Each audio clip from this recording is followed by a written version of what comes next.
Well, match week 1 continues. It is Super Sunday. It's a double header on Under the Sun. I'm Suraj, your host, and it's the Watchalong for Manchester City versus Bournemouth, the side that ended City's hopes of the title last season, as both teams head into the new season with new management. Enzo Maresca for Manchester City and Marco Rosa for Bournemouth. Bournemouth have got Petrovic in goal. They've got a steady-ish back four with Adam Smith, their skipper, and Adrian Truffert in the back line.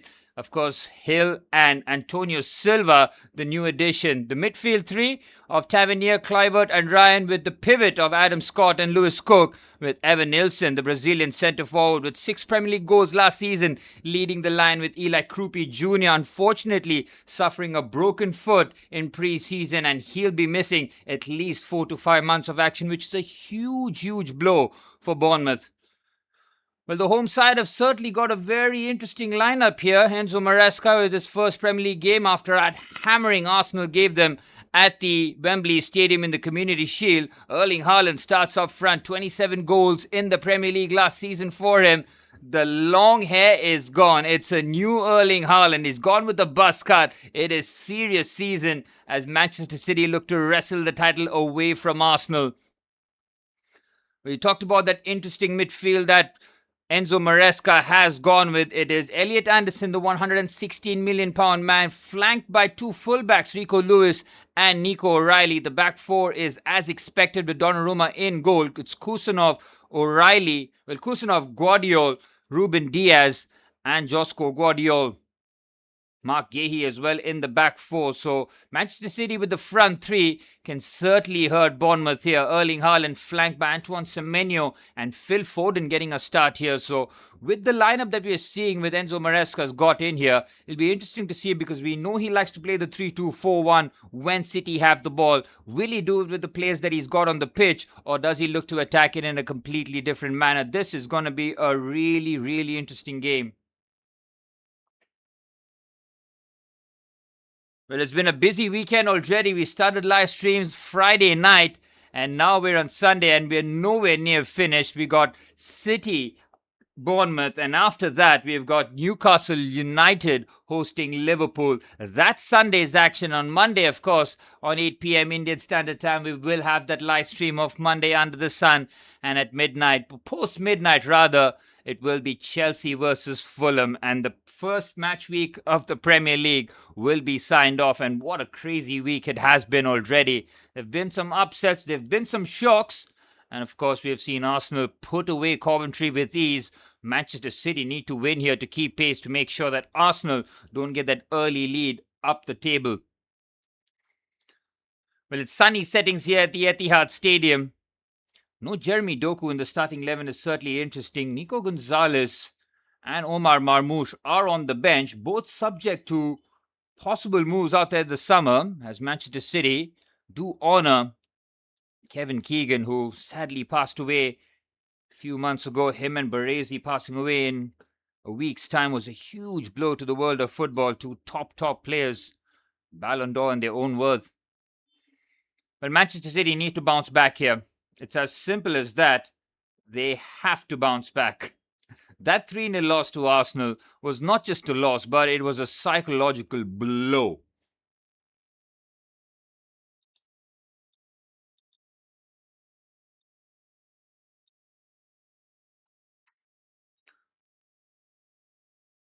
Well, Erling Haaland's got a new trim, and we're all set for the start of Super Sunday. It's a double header on Under the Sun. Man City versus Bournemouth, and after that, Newcastle United and Liverpool. Let's go. Well, it's Bournemouth who kick things off with Marco Rose, the new man under the helm. Well, Bournemouth have recruited so well in terms of management, haven't they? Eddie Howe's the one that brought them into the Premier League, kept them as a stable side. And then we saw Andoni Iraola just take them a level further. Bournemouth qualifying for Europe in their first time in their history. And Andoni Iraola, no surprises, was poached away and now is the new manager of Liverpool. And Marco Rose, ex-Dortmund, just survived just about a year there.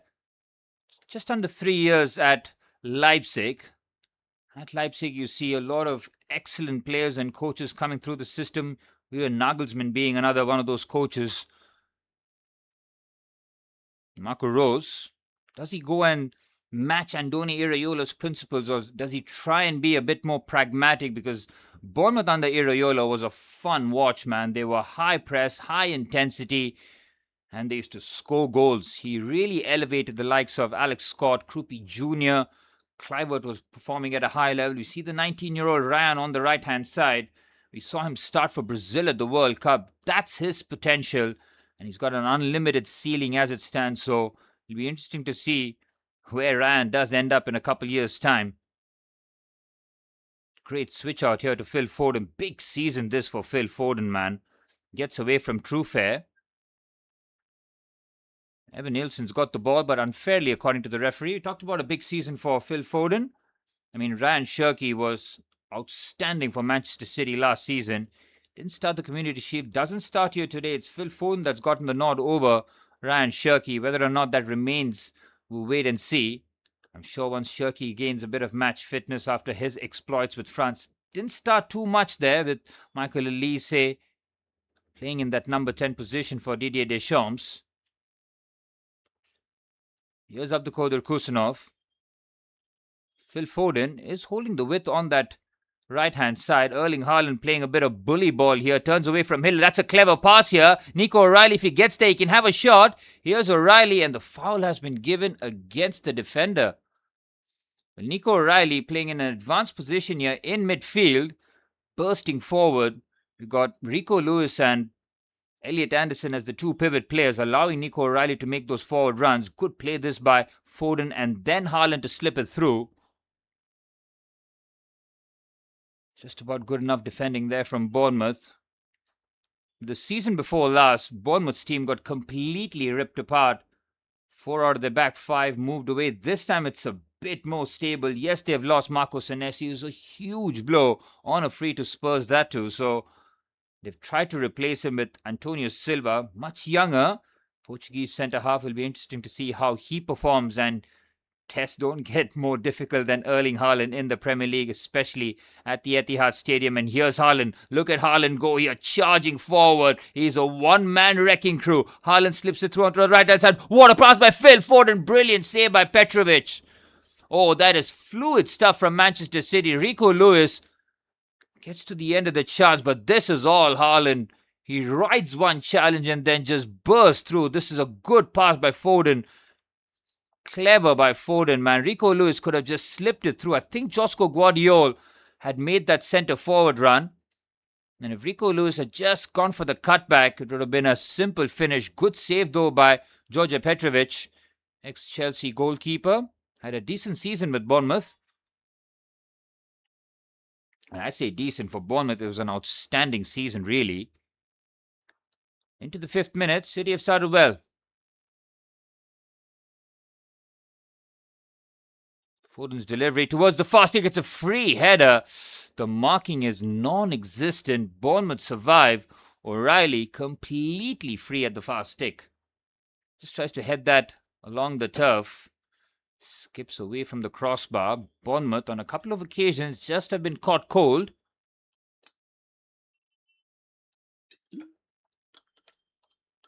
Good start this from City, though. Erling Haaland has come to play. You could tell as soon as he lost his locks that he's like, yep, it's time for serious season now. Clearly didn't pay heed to Zlatan Ibrahimovic's advice in the summer where he said, the power is in the hair. Haaland's like, F that. It's all my feet. 5 minutes on the clock. Bournemouth have had to absorb a bit of the early pressure.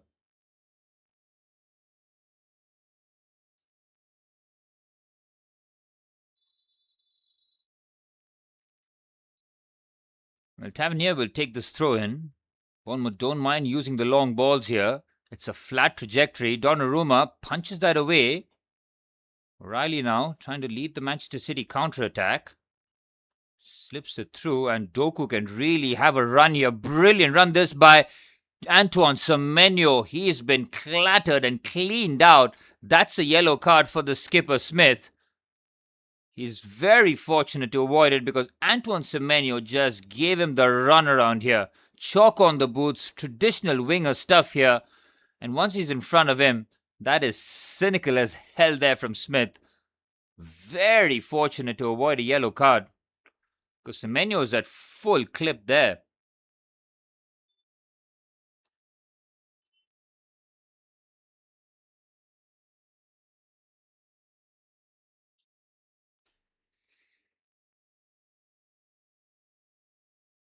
It's a free kick for Manchester City. Decent delivery. He's just headed away quite comfortably. Trying to lead a quick counter-attack, but Bournemouth have been snuffed here. Well, Manchester City have under different management, though, have a bone to pick with Bournemouth because they were absolutely outstanding at the vitality. They had to win to keep pace with Arsenal. Krupi Jr.'s outstanding finish.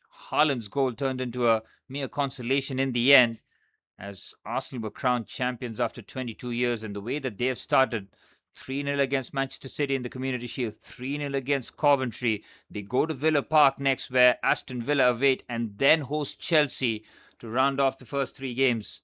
What's up, Manny? Good evening, sir. It's been a decent start so far, this from Manchester City.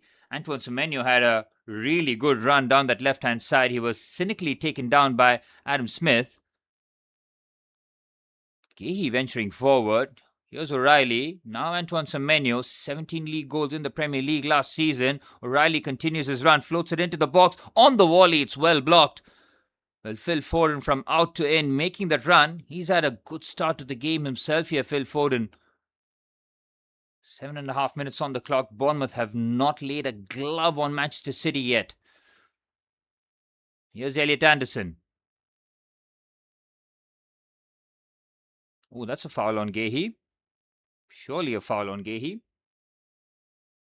So, Manny, what's the FPL score right now? What's the ranking like? Has it been a good week so far? You were not rewarded with the Manchester United players, and I told you. I mean, you weren't to listen, and I need Joao Pedro to score. Manny, if Joao Pedro doesn't score on Monday night, you take him out of your FPL team. Deal? We'll shake on it.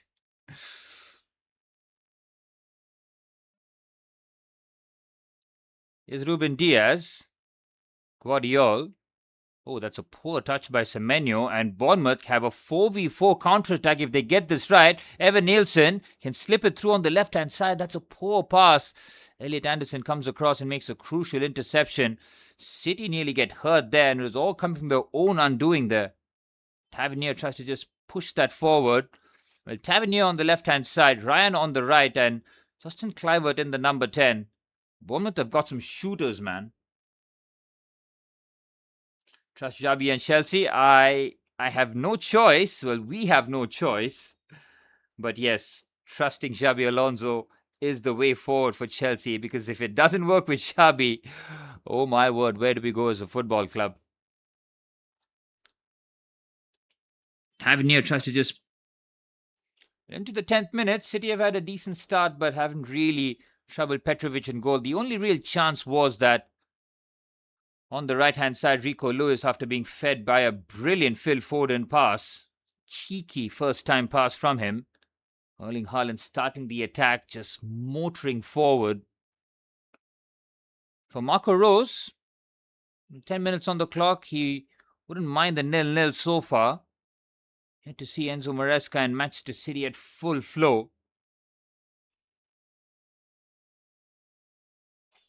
Here's Abdulkadir Kusunov. He's going to be playing a huge part under Enzo Maresca. In that back three, he can defend the wide spaces. He is rapid. And of course, he's become an excellent defender over the years. Interesting players like Abdulkadir Kusunov from Uzbekistan. And then you see someone like Dastan Satpayev for Chelsea, 17-year-old, who's gone on loan to Burnley from Kazakhstan. Players from these kind of countries entering the Premier League is a huge boost, man, for Central Asian countries.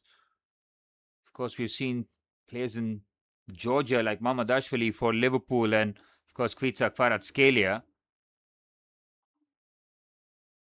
This kind of emergence certainly are seeing some ballers. Here's Alex Scott. Subject to a move in the summer, there were a lot of top clubs eyeing him. And rightfully so, he has been just a top player in midfield, man.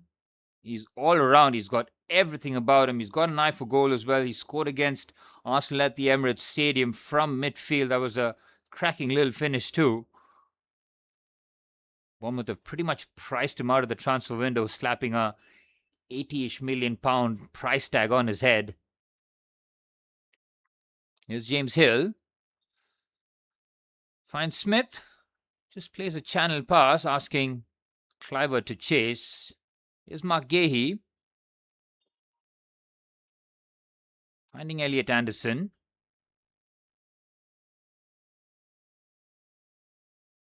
City are trying to be patient here so far, but they don't want to let Bournemouth just slowly gain a foothold back in the game. The last thing they want is Bournemouth to gain a bit of confidence and then start stitching a few attacks in the final third and not even look to open the scoring here. City have dominated the ball, but Petrovic has had just a one real smothering save to make so far. That's a good header there by the captain. Bournemouth skipper covering a lot of ground before getting the cushion header in. Here's Adrian Truffert. Replaced Milos Kerkez as the left back after Kerkez moved to Liverpool last summer. It's a good switch out to Ryan. His first touch is excellent. Here is the 19-year-old. He's got the overlap. The skipper's there. It's a decent looking cross and Donnarumma with a comfortable gather.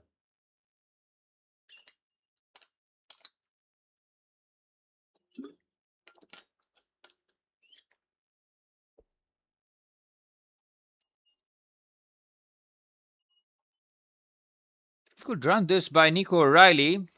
Really putting on the afterburners on that left-hand side. Wonderful run this by the Englishman. Erling Haaland, how has he missed? Oh, that was a sitter for someone like Haaland's quality. Brilliant by Nico O'Reilly on the left-hand side. Run and gun. Puts in a pinpoint cross. Any sort of decent contact there from Haaland and it's 1-0 to Manchester City. Bournemouth get away with murder there. Here's Kusanov. Well, people have been quick to write off Manchester City, but with Erling Haaland, you always have a chance. Pretty much guarantees you 25 league goals. Who else is doing that in the league, man? Absolutely wild. Ridiculous consistency. Remember, he won the treble in his very first season. The fact that he didn't win the Ballon d'Or for that season was absolutely wild after he shattered the Premier League record and scooped up all the trophies. This was the Nico O'Reilly run. On that left-hand side is where Manchester City are gaining a lot of joy. First Semenyo, now O'Reilly. What a ball in that was, man.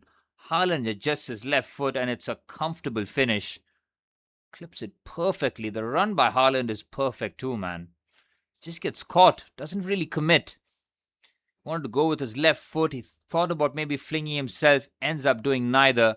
And Bournemouth survive. Oh, Bournemouth with a chance there. And it's the youngster Ryan on his weaker right foot. Trying to just catch out Donnarumma at the near post. City giving the ball away. Josko Guardiola far too careless. And a couple of ricochets and the ball falls to Ryan. Can't really chop on his favoured left, so instead goes with his right. And Bournemouth have finally come to life, but it's Manchester City slightly loose there. What's up, TJ? Welcome to the stream, brother. You got the chuckles from the Villa game. Oh, yeah, Villa and Brighton are kicking off at the same time, too. I thought about doing that game. I think it'll be a lot more even, but I want to see Manchester City in Premier League action. Keep me posted on the scoreline, please. I am invested in Unai Emery and Aston Villa this season. That's a good switch out onto the left-hand side. Silva tries to keep that in play. Out for a goal kick. Antonio Silva, the young Portuguese centre-half, having to replace the experienced Argentine, Marco Senesi.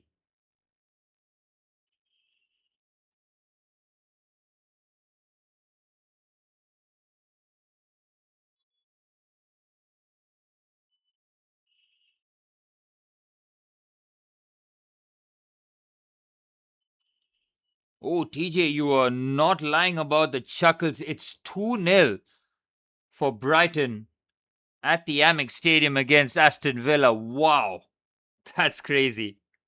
Need two screens. The thing is, when I do two screens, TJ, I end up focusing on neither. I had to pick one, but now that I'm invested, Brighton are 2-0 up. And they're cooking Aston Villa by the looks of it with 15 minutes on the clock. Lindelof's own goal and Maxim de Kuyper's second. And Brighton have their foot on Villa throats early. Good pass by Elliot Anderson, splits the line. Now Phil Foden on the right-hand side up against Trufair. Frenchman wins the ball and Phil Foden tries to win it back. Bournemouth showing good intensity here.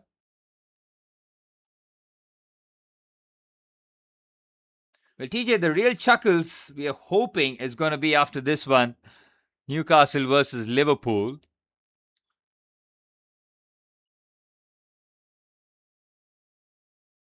And Matthias Yasler from Saudi to Newcastle is certainly a jump.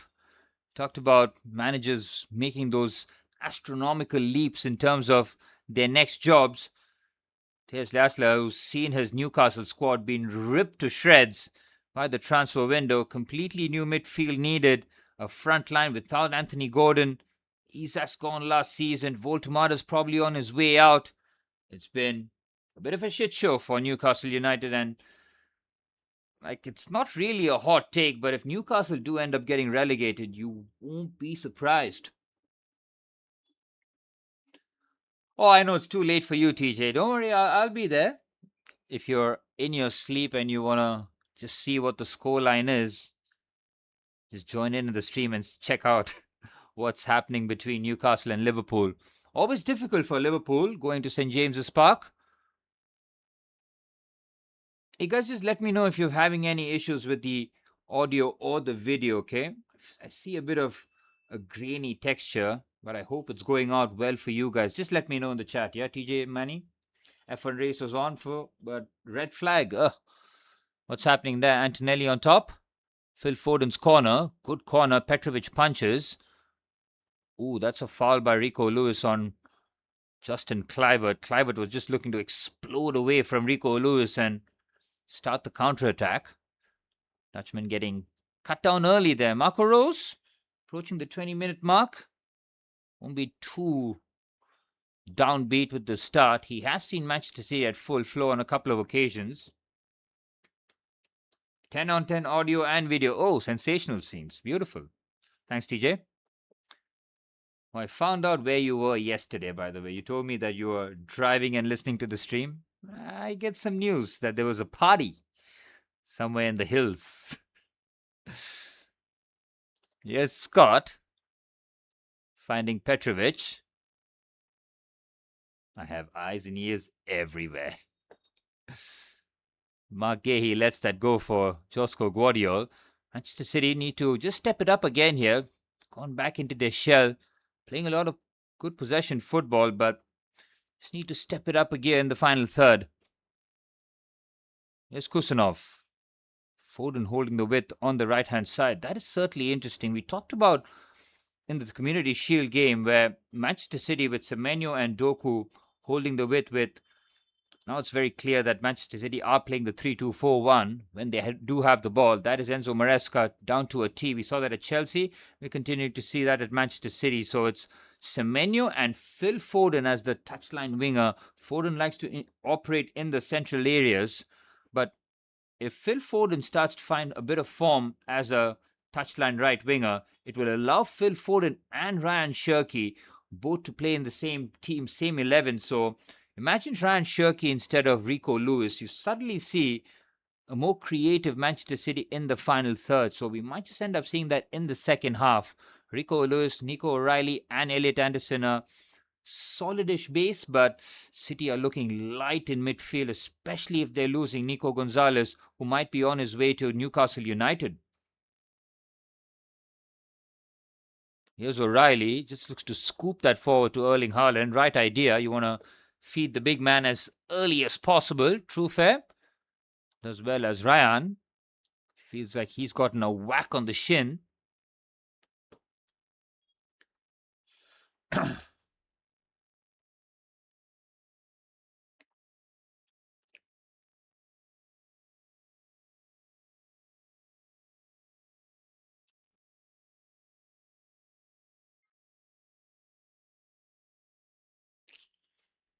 TJ, I just had a look The hills it is. Some of the ref calls it like crazy. Yeah.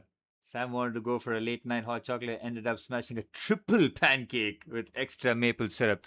Sam, I don't know if you're listening to this, but the right decision. Full marks, no notes, 10 on 10. Hot chocolate. You can add that to the triple pancake with extra maple syrup. Why do this or that? Bring it together. That's the harmony. I just saw the Villa starting 11, and I said this yesterday in the Manchester United game. Aston Villa just hate Unai Emery, man. They don't want him there at the club anymore. They almost want him just rage quit and leave. Look at that starting 11 and tell me, how is this acceptable for a manager who keeps delivering? He's giving you Champions League football, and to see that starting 11 is just disgraceful, man. They've lost Ezri Konsa now to Arsenal. I had Villa as like one of the contenders for the title. I mean, if they don't make some urgent moves, they're going to drop down, especially if they do manage to make a bit of a run in the Champions League. But I don't want to discount Unai Emery, but his board have done him no favors. Gone on and spent money on, I mean, it's a free transfer, but Leon Goretzka in 2026 in the Premier League. What are you doing, man? The Villa scouts, I'm putting them on fraud watch. In Garnacho as well, they've got Lindelof and Sancho from last season. Bournemouth, on the other hand, on the right-hand side, are making moves here. Decent cutback. Elliot Anderson in the right position. Elliot Anderson defensively has looked good. We've made some valuable interceptions, shuffling across, making sure that he doesn't leave his defense exposed. Halfway point of the first half, City have had a few bursts. Bournemouth are growing into the game.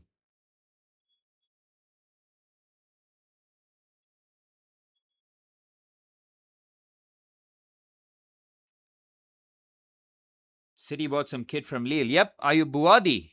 100 million euros by the looks of it. We saw him play in midfield for Morocco this World Cup. Again, is a teenager. He doesn't have that presence about him. Great passer, tempo setter in the team. It's a huge gamble. And City have spent 116 on Elliot Anderson, 100 on Ayub Buadi. That is one way to try and replace Rodri. I mean, 70 million euros is an absolute snip for Rodri, and City look like they've gone big in terms of trying to replace him. They're going to recoup a bit of money if they do end up selling Nico Gonzalez. Nico Gonzalez was a £60 million signing from Porto in the winter window last season, or the season before. Here's Semenyo, doubled by his former teammates. Great run this from Semenyo. Oh, risky, very risky. I think they might have gotten a corner. Ryan tracking back. I think it's pointed to a goal kick by the looks of it. Antoine Semenyo was just bang, bang at Bournemouth, man. And Doni Iraola had him operate at such a high level. No surprise that Manchester City decided to punt and punt big in the winter window because they wanted to keep pace with Arsenal. They wanted the league title, and they knew their current iteration was not good enough. Rodri missed a chunk of the season. They ended up getting Guehi and Semenyo. Semenyo ended up being the second highest scorer for City, despite joining in January. Just showed you that it was Haaland and then everybody else well below par in the goal scoring department. Well, it does help when you do have Erling Haaland. Dude remains fit as well. New trim. Expected him to score a goal. He's had a great opportunity after that Nico O'Reilly cross. Here's Cook. Finds James Hill. Petrovic to Scott. Hill. Good football this from Bournemouth. Popping it around very nicely. Good patterns. Channel pass. Evan Nilsson trying to make himself a nuisance. Ryan will get there first. Picks his head up brilliantly. Evan Nilsson's first time ball is brilliant. Oh, what a goal that is from Bournemouth. It is Tavernier at the far stick. The construction of the goal is world class. And the finish is emphatic. Bournemouth absorb all the pressure and hit Manchester City with a goal in the 25th minute. It is a magnificent goal. Wow.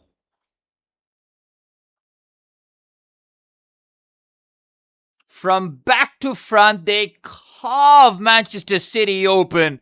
It is a sensational finish. Oh, they just passed it around Manchester City. Look at that. From back to front, from goalkeeper to Tavernier. Excellent stuff.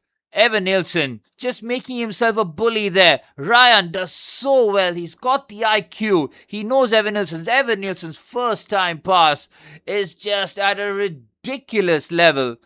And then Tavernier does the rest. The front three all combine, and it's a cracking goal, and City are reeling at the Etihad Stadium.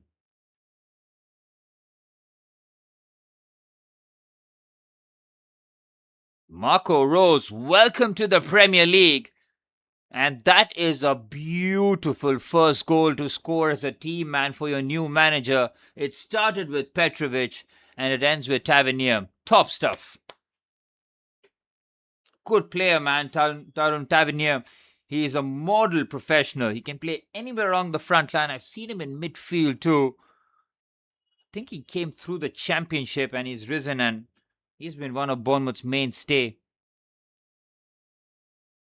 mean, Bournemouth will have to ride out the 4 to 5 months without Krupi Jr. I mean, Eli Krupi Jr. is a player that I am sure is going to move for at least 100 million whenever he moves. That guy is a laser shooter. He's got all the fundamentals. It's another elite production from France. Semenyo trying to shimmy and shake his way past on the... I mean, Smith, that is so risky. That is not a captain's challenge, man. He just tugs on Semenyo. Any other day, that could be a pen. It is so needless. Oh, Brighton are free. Oh, my word. Oh, Elliot Anderson lands awkwardly. Referee waves play on. There's a lot happening here in the early kickoff on Sunday. Hard to keep track of. Brighton 3-0 up. TJ say it isn't so. Oh, it's 4. Hinchelwood has scored 2 goals in a minute. Villa are capitulating at the Amex Stadium. Say it isn't so, TJ. It's 4. Hinchelwood has scored twice. That is absolutely wild, man. Unai Emery, if this is a statement for him to walk away, I don't mind it whatsoever. 4. I mean, Manchester United got pumped 2-0 by Hull. Hull completely deserved it. Brentford put 3 past Spurs. And now you're watching, well, as Bournemouth are leading at the Etihad Stadium, Brighton have put 4 past Aston Villa, and there's barely 30 minutes on the clock. What are we watching here, guys? The Premier League has been absolutely wild in terms of a start. Upsets galore, and we're not done yet. We got Liverpool versus Newcastle next at St. James's Park. And of course, on Monday night, it's Chelsea versus Fulham at Craven Cottage. More upsets to come, surely. City need a response here. Rico Lewis pinches it. Good feet by the youngster. Foden.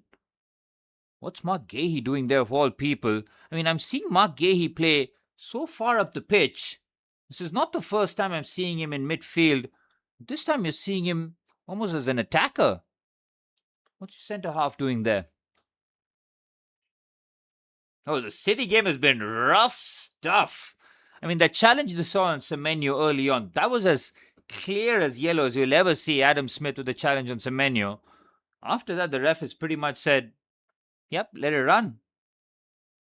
TJ, do you have a few yellow cards in your parlay? You have 4+ yellow cards?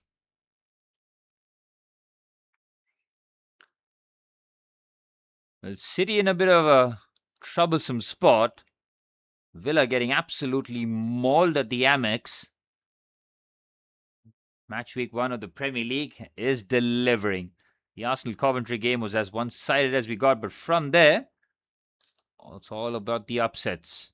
So Sunderland lose to Ipswich too. I mean, Julio Enciso's run was outstanding to square it for his teammate. It's 5. What? Oh, 5 plus. I thought it was 5 for Brighton. Oh, it very easily could be. 5 plus yellow cards, tough, Nasser. It's going to be tough. Brilliant switch out to Foden. Foden with good control, but the cross is cleaned away nicely by Antonio Silva. True fair. Tries to play that on the deck. I respect that.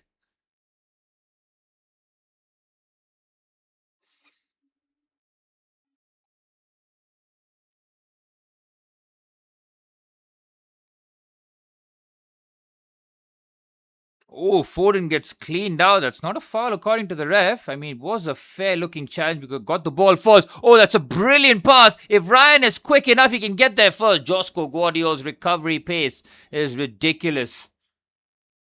Woo! And now Guardiola running forward. What a bit of action this is from the Croatian. Elliot Anderson now. Phil Foden. Back to Anderson. Just kills the momentum, man. Josko Guardiola has every right to be pissed off. You could see it from his reaction. He's like, why did I give it to them? I should have just continued my run. Here's Semenyo trying to burst forward. No mass. Bournemouth are giving them a frightening problem here. And on the counter-attack, that was swift stuff, man. Guardiola is so quick. Having Guardiola and Kusanov on either side is really a cheat code for Manchester City defensively. There should have been 3 already. Easy. Yeah, the ref has definitely kept his cards in his pocket. Near yellow, but good challenge. Oh, good pass by Elliot Anderson. Rico Lewis has been cleaned out. Ooh, that was a risky bit of play there by Scott, and he gets caught. Lewis, chance here for City. Don't get the shot away though. Foden, Haaland, can he shoot? His shot is blocked. And now it's Bournemouth on the counter-attack. What a game, man. Look at Tavernier go on the left-hand side. He is cooking it, but Abdulkadir Kusanov just comes across and wins the ball with ease. This game has got real tempo about it.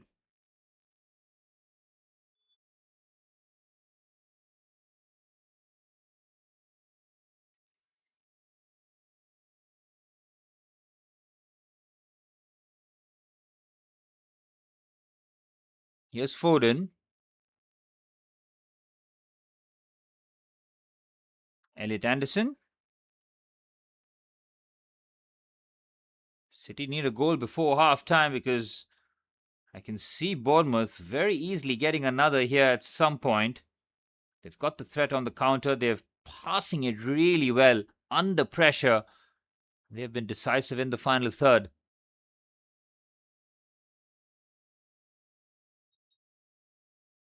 Here's Phil Foden. Tries to go on the outside with a bit of a push and run, but he's not got that winger-like pace. Adrian Trufair just puts an arm across. It's a comfortable goal kick for Bournemouth.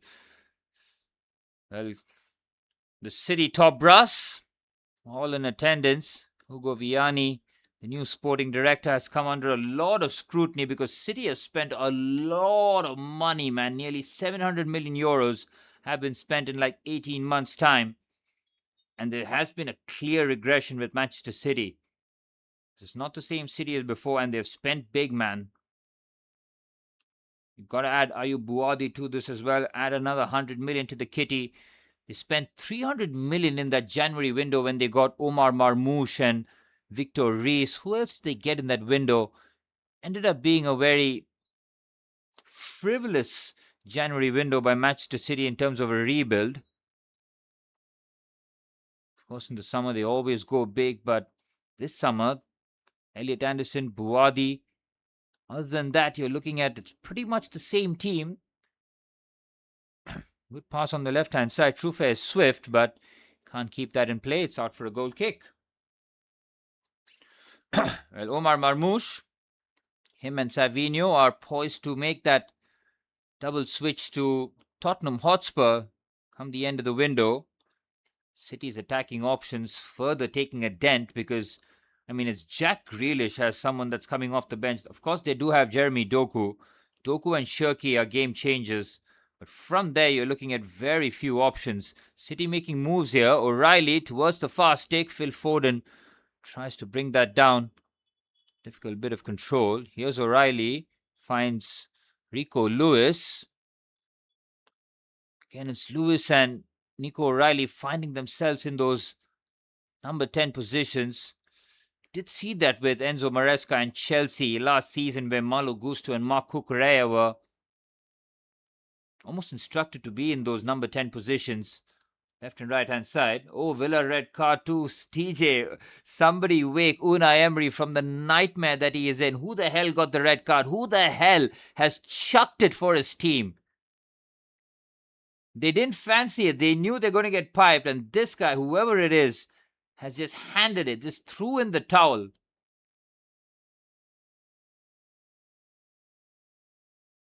It's the new signing Gomez as well. Oh, wow.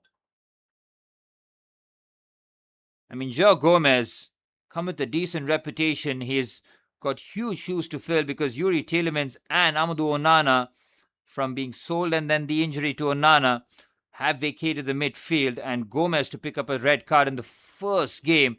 They've got Arsenal next, mind you. I mean, Arsenal could really put it on Aston Villa here, even though they're traveling to Villa Park next week. That's a crazy game already, man. Here's Guardiola.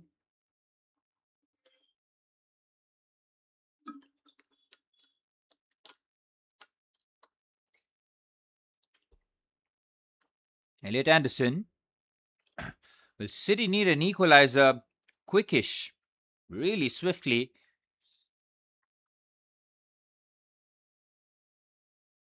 Result like this for Aston Villa. Will they panic and pull the trigger on the striker? That is most likely looking as Nico Jackson. Chelsea might end up getting quite a hefty fee for the Senegalese striker. It's quoted like Chelsea might look for a fee somewhere in the 70 million quid region, which would be a unbelievable return on investment from Jackson's 2 seasons at Chelsea and then one being on loan at Bayern Munich. But I still think there's a huge value for Nicolas Jackson at Chelsea, but it looks like it's not going to happen. 7 minutes plus added on time remaining in the first half. Bournemouth are causing City problems already, and if you're an Arsenal fan and you're watching this, you're pretty much rubbing your hands. And if Liverpool by chance drop points today, it's the perfect week for the defending champions already. Ridiculous red card. It was a kick on the tackle for. I mean, things like that is when you know the player has just chucked it, man. He's not fancied it. And as a coach, when you see stuff like that, you're like, I'm never going to play you again, but what choice do I have? They're finished, man. Oh, what a save by Petrovic. It was a good header. It was angling into the corner. Erling Haaland gets a good, decent amount of connection on it. He's battling against Antonio Silva. And Petrovic just palms that away for a corner. I really do sympathize with Unai Emery, man. Aston Villa have let him down. 6 minutes plus added on time remaining. The corner is a weak one. And now Bournemouth on the counter-attack could really hurt City. Kluivert's had a look up here. Here's the Dutchman. He gets past Elliot Anderson with ease. Here goes Kluivert. He's picked his head up. Oh, what a pass that is on the right-hand side now. Bournemouth looking for the second. Oh, what a brilliant hit. The save is even better. Tavernier looks to just curl that into the corner. City get caught. It's another ridiculous counter-attack from Bournemouth. Tavernier. There's not a save there from Donnarumma, but that was mighty close. He gets the whip, but not enough curl. Marco Rose has really put it on Manchester City here. Brighton should be 5-6 up easy. That is wild, man. Absolutely wild. When you look at the Brighton team, they pretty much got... I mean, they've lost Carlos Baleba to Manchester United by the looks of it, but Baleba was, anyway, completely out of favour for Brighton last season.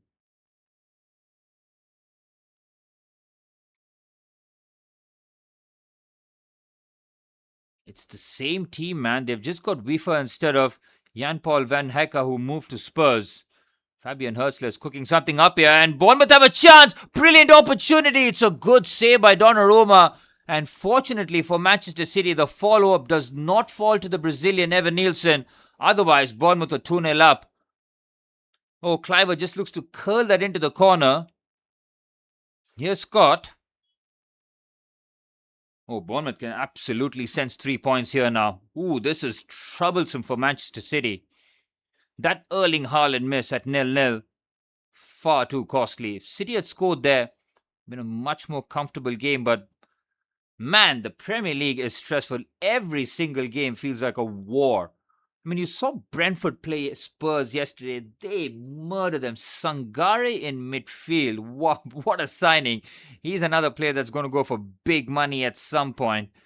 I mean, Brentford had Jordan Henderson in midfield last season, and they just immediately go out there to the French league. They get Sangare, and that midfield looks excellent with Janelt and the rest of the team. Igor Thiago might be on his way out to Nottingham Forest.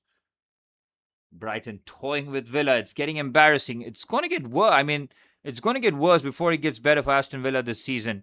And they've got Champions League too. They don't have the squad, man. There's been no investment in a positive direction. They've lost so many key players. And the Villa board have just taken off. They've taken a season off. Semenyo has tried to do too much there. Annie, I don't know if you're watching, but it doesn't look like Antoine Semenyo is going to get the goal or assist here because he's been swamped on that left-hand side. And Bournemouth almost know that Phil Foden's not going to pretty much burst away, so they can pretty much overload defensively on the other side, especially with Josko Guardiola, Nico O'Reilly, and of course Antoine Semenyo. The dangerous side is City's left. On the right-hand side, they can afford to be a bit more, I want to say cavalier, but you know what I mean. The left-hand side, that has to be the major focus. Not good for your FPL. Man, you've been awfully quiet. You're just mourning the death of your FPL team on match week 1. It looks like a lot of the top teams are having a bit of a nightmare start. Well, Spurs, United, and nearly 45 minutes of City. None of them have scored either. It's not just defeats. Add a little bit of a Liverpool clean sheet in the next game. I mean, Liverpool not scoring, that is. Newcastle clean sheet. Be almost a perfect weekend. Villa have not scored either. They're taking a drubbing. Semenyo. Gehi crosses it. Again, why are the City defenders finding themselves in the number 10 positions, man? Enzo Maresca, in the second half, he has to bring on Ryan Cherki. I mean, this is so pointless. You're seeing Rico Lewis, Nico O'Reilly, Mark Gehi, all in those pockets, man, in the number 10 position, trying to make forward actions. Makes no sense. Corner for City, it's slightly overhit. They try to make something of it. Haaland is off balance, still gets a bit of power, but no direction on that shot. Bournemouth thwart Haaland again.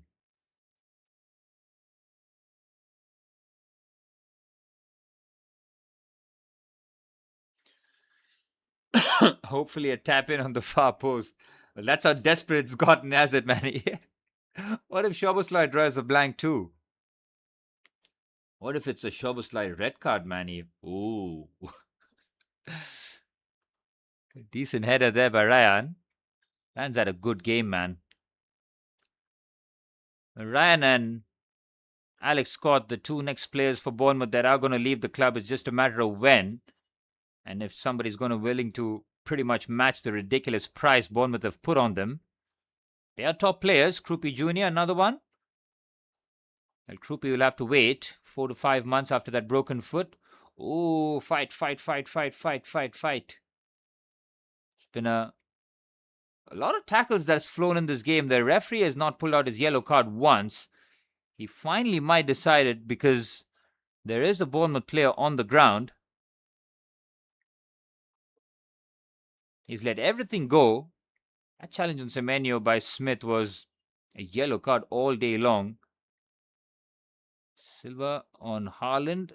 No, it's not a yellow card. Oh, I don't think that's a yellow card challenge. Nope. It's just fighting for territory and the ball. I mean, they all went for it. I mean, Evan Nielsen is trying to put himself about there. Mark Gehi was not pretty much going to stand his ground. Gets up immediately trying to start a fight. Josko Guardiola giving Evan Nielsen a bit of a slap on the face. Everything resolved? No yellow card, TJ. We can forget about the 5+ yellow cards. Maybe Evan Nilsson has picked up one. Yeah, Evan Nilsson has picked up one. Is Josko Guardiol maybe going to get another one? Again, these are yellow cards for not even like tackles and stuff like that. It's just off the ball incidents.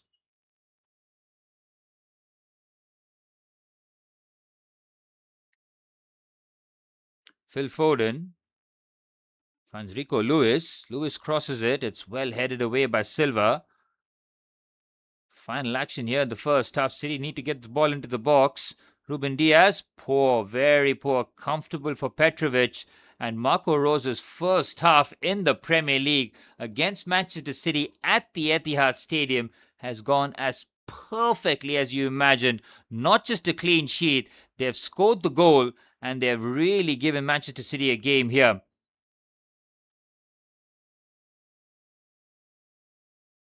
Foden shut down immediately. City are getting an extra minute. Here's Semenyo. Shut down immediately.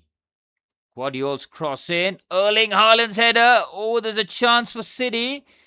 Again, it's the centre half who's attacking it, man. It's not an attacking player getting to it first. Bournemouth trying to prevent. Might be a foul. They're going to have a look here whether or not there's a penalty shout here for Manchester City. Scott is in the thick of things. Let's have a look. Erling Haaland heads it down. Now, that's not a pen. That's absolutely not a pen. You're never going to get it there, Rico Lewis. And the referee does blow the halftime whistle. And Marco Rose, welcome to the Premier League. That was an excellent 45 minutes. Yes, Erling Haaland had a couple of sighters. But in terms of the goal they scored, it was brilliant. One of the best team goals you'll see in match week 1. From back to front, in the blink of an eye, a lovely passing move. They cut through City. Evan Nilsson's ball across the face of goal. And Tavernier applying the finishing touches. And of course, they've kept Manchester City at bay too. So for the top teams in the Premier League, it has been a pretty much nightmare start so far.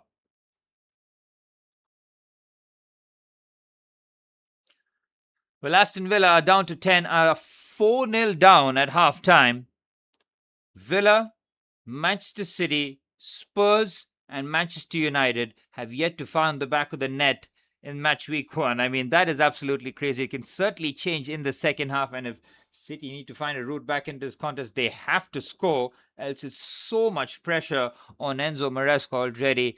That game in the Community Shield, the result didn't matter too much, but the performance would have certainly concerned a lot of people. City's bench looks very weak too. I mean, they've got Omar Marmoush there, but can you really trust Omar Marmoush at the stage when he's looking to move out of the club? Of course, Jeremy Doku is a game changer. Jack Grealish, I mean, 2026 Jack Grealish is nowhere near the game changer that you want him to be. So it's going to be very interesting how Manchester City do respond in the second half. I'll be back for the second half, guys, in a few minutes' time to see whether or not Manchester City will be able to turn things around in the second 45 minutes.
Well, we're back underway with second half action. Well, Manchester City will have to do it from behind this time, as Bournemouth, courtesy of Marcus Tavernier's first half goal, opened the scoring with an excellent finish.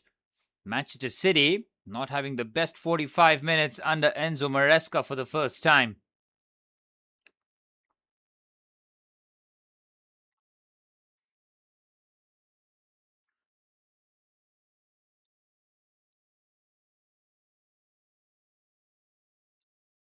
Well, how do Manchester City respond? I'm expecting changes. I mean, the bench is not the strongest for Manchester City, but Doku and Cherki will have to come on at some point as quickly as possible from a City point of view, because we're seeing Mark Gahey in the midfield. We're seeing Nico O'Reilly, Rico Lewis. They're all defenders playing high up the pitch. City needs some real attacking thrust in those forward areas and give Haaland a bit of support. Haaland had that opportunity at 0-0. If he has a better finish, he could have looked at a completely different complexion of a game here, but that miss turned out to be very costly. While Bournemouth at the other end, Marco Rosa's side, have played some excellent football. Alex Scott in midfield alongside Lewis Cook have been really, really good. The forward line have kept the City back line honest, and of course they've been clinical with the chance.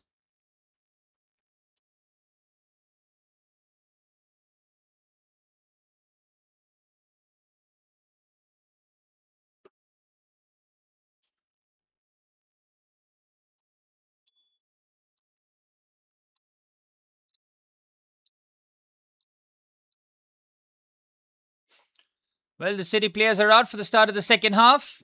Enzo Maresca, the big halftime team talk really. Erling Haaland with the new trim. Not getting the connection that he needed from that Nico O'Reilly cross. Other than that, he's been starved of real service. That has to change from a City point of view. Bournemouth will keep their same starting 11 for the start of the second half here. Enzo Maresca is out too. He would have had a stern word in the change room as Manchester City under new management for the first time in 10 years up against it in Matchweek 1.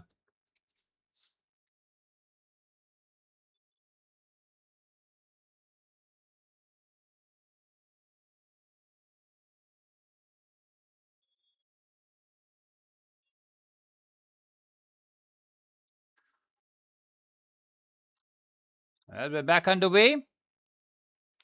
The game happening at the Amex Stadium has seen a huge shock there. Brighton are 4-0 to the good. Villa are down to 10 after João Gomez picked up a second yellow card. It's going to be a nightmare 45 minutes for them. City have a goal to claw back from, but it doesn't look impossible. But if Bournemouth get another, it could be a long afternoon for Enzo Maresca and Manchester City.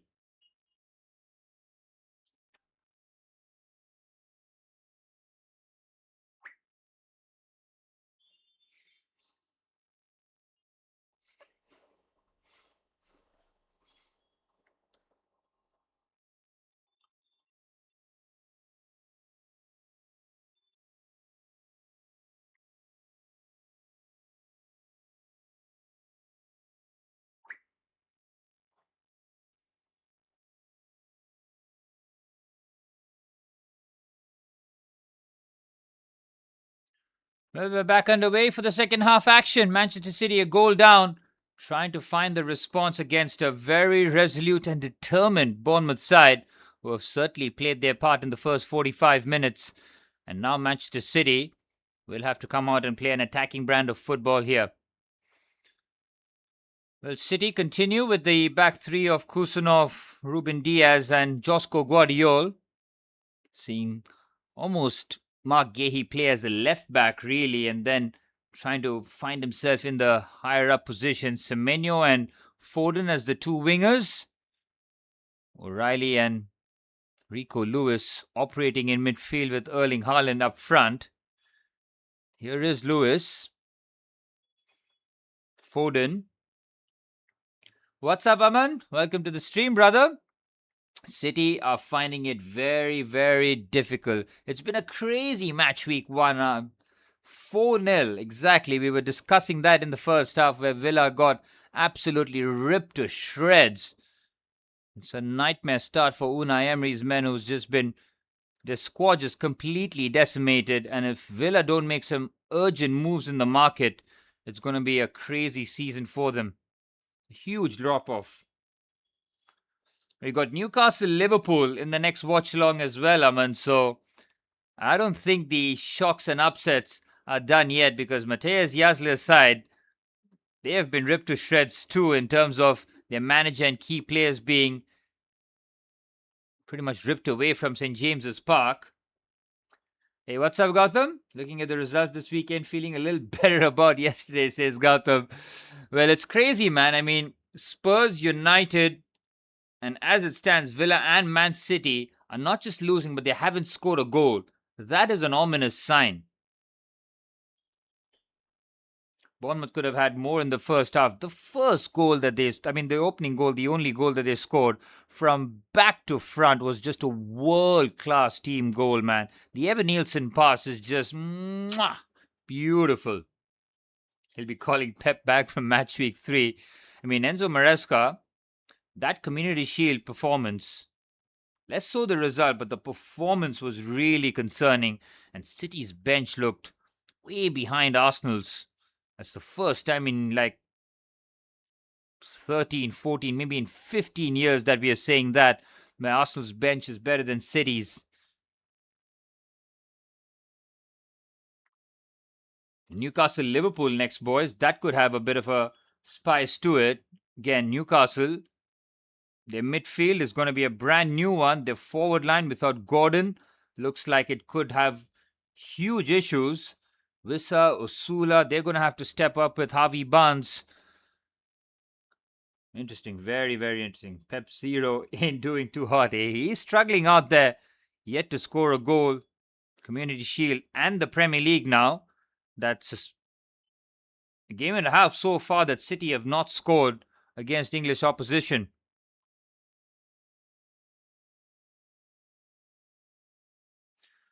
The commentator 2 seconds before the Bournemouth goal, let alone winning. Bournemouth haven't even led against City in 10 years, and then boom. I mean, a commentator's curse. Probably he's talking about the Etihad Stadium because when we saw these two at the Vitality Stadium, when City had to win to keep pace, Krupi Jr. scored an outstanding goal. City ended up dropping points and Arsenal were crowned champions. Here's Rico Lewis. Again, Lewis and O'Reilly in midfield. You're seeing Gehi in the midfield positions as well. Get the attackers there. Get Doku on the pitch. Doku on the right-hand side. Let Phil Foden and Ryan Shirky be your two number 10s.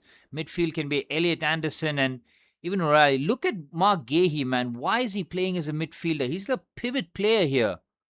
What is Maresca doing? This is so curious. He's got the back three of Ruben Diaz, Josko Guardiola, and Abdulkadir Kusanov. Yep, man, it's Mark Gehi and Elliot Anderson in the midfield pivot. The two number 10s are Rico Lewis and Nico O'Reilly. Maresca is playing with fire here.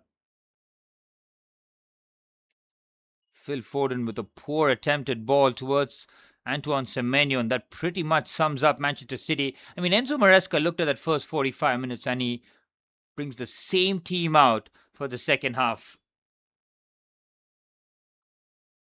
What the F has Haaland done to his hair? Who is that? I mean, he put out a video where he FaceTimes Pep Guardiola, Jack Grealish, Noel Gallagher, even Zlatan Ibrahimovic to gauge their reaction after his haircut. Pep's like, you can always grow it back, unlike me. Makes a nice little ball joke. Self-deprecating stuff by Pep Guardiola. Again, I do not like the City midfield whatsoever, man. Here's Gehi. Semenyo trying to go on the outside, trying to bulldoze his way against his old teammates. Call me old-fashioned, but strikers should have long hair. Preach! Baggio, Drogba, even Fernando Torres had those long locks. Ibrahimovic, Erling Haaland had those almost iconic locks. Just over 5 minutes into the second half, Manchester City struggling from open play. Have a corner though with Elliot Anderson delivering. Oh, it's a free header. Mark Gehi has to score. Completely unchallenged. Petrovic and the Bournemouth defenders get caught there. That is poor from Bournemouth. Well, Haaland's first half opportunity and now Gehi have been two brilliant chances. That's a free run and jump. That's on target. It's 1-1 to City. Nobody challenging him. Oh, that's a poor miss, man. It looks even worse from this angle. Petrovic in no man's land. Gehi should score. What a miss. Huge let off. Here's Haaland though. Switches it onto the left-hand side to Antoine Semenyo. Semenyo chops in on his left foot. He's had no joy against his ex-captain Smith. And Josko Guardiola tries to play an elaborate 1-2 with Semenyo, but it's out for a goal kick. Well, Mark Gehi, new role in midfield here today. Is this how Manchester City and Enzo Maresca plan to tackle Manchester City's lack of numbers in midfield until Ayub Buadi is eventually signed? Well, yeah, Buadi and Elliot Anderson as your deep midfielders, then you're talking. Then you have Phil Foden and Ryan Cherki as your two number 10s. And you're really cooking with gas, man. But Enzo Maresca is far too cautious, and you're seeing fullbacks in midfield positions. Nothing's changed from Chelsea's Enzo Maresca. Really, we used to see Marc Cucurella and Malo Gusto in those positions, and it used to drive a lot of Chelsea fans mad. Foden's ball in. They kept the danger alive, but it's cleared away. Bournemouth get a clean sheet here on Marco Rosa's debut at the Etihad Stadium. It is a wild result. Yep, City got Buadi, right? Is that confirmed? I mean, I think Fabrizio Romano pretty much gave us the here we go a week ago. But yeah, they have to bring in Buadi urgently. And Buadi has to hit the ground running. There's so much pressure on him now, man. Maresca is going to turn him into an inverted left back. I wouldn't be surprised. Left-footed Buadi playing left back, inverting into midfield. I wouldn't be surprised.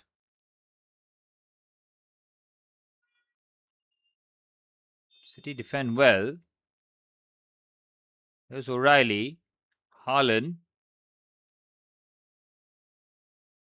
O'Reilly again finds Semenyo.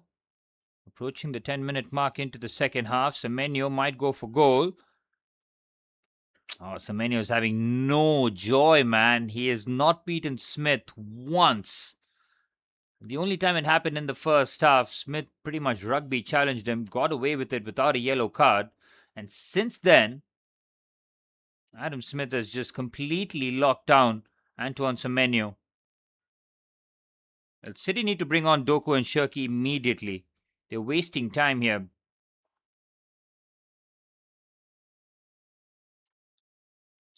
Well, Arsenal fans are watching at Matchweek 1.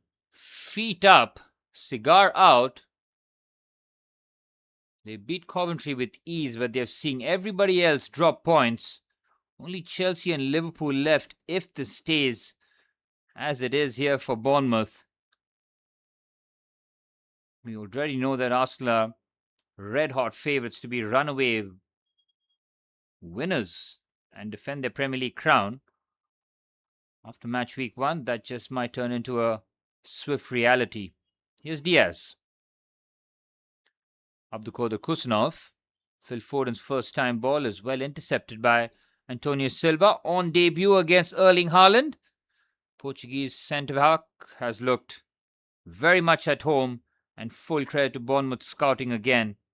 The way that they replace players, excellent. Under Andoni Iraola, their 4 of the back 5 was ripped away. Dean Huijsen, Ilya Zabarny, Milos Kerkez, Kepa Arrizabalaga, all left for top clubs. Arsenal, Liverpool, Paris Saint-Germain, the beneficiaries. Real Madrid, of course, got Dean Huijsen. This summer, it's not as bad, but losing Marco Senesi was a huge blow for them. Going on a free transfer to Spurs, and Antonio Silva, the Portuguese centre-half, coming in, slotting in, looks seamless. Gehi isn't a killer. He won't last long at City. Check out Gehi's wages, mind. I mean, just have a look at Mark Gehi's wages. He's going nowhere. I mean, I don't get this substitution by Maresca either. I mean, Rico Lewis has to come off, but it's Mateus Nunes, of all people, who's coming into midfield. He's been right back since pretty much establishing himself in the starting 11 for Manchester City under Pep Guardiola. Now he's got the midfield role that we saw him when he was at Wolverhampton Wanderers. I haven't seen him play midfield in a long, long time. Again, why is Shirky not on the pitch here, man? They need a goal, and they need it desperately, and they've pretty much just made a like-for-like change in midfield. Here's Evan Nielsen. Means the man with the key pass. First time ball in for Tavernier was simply a world-class move by Bournemouth.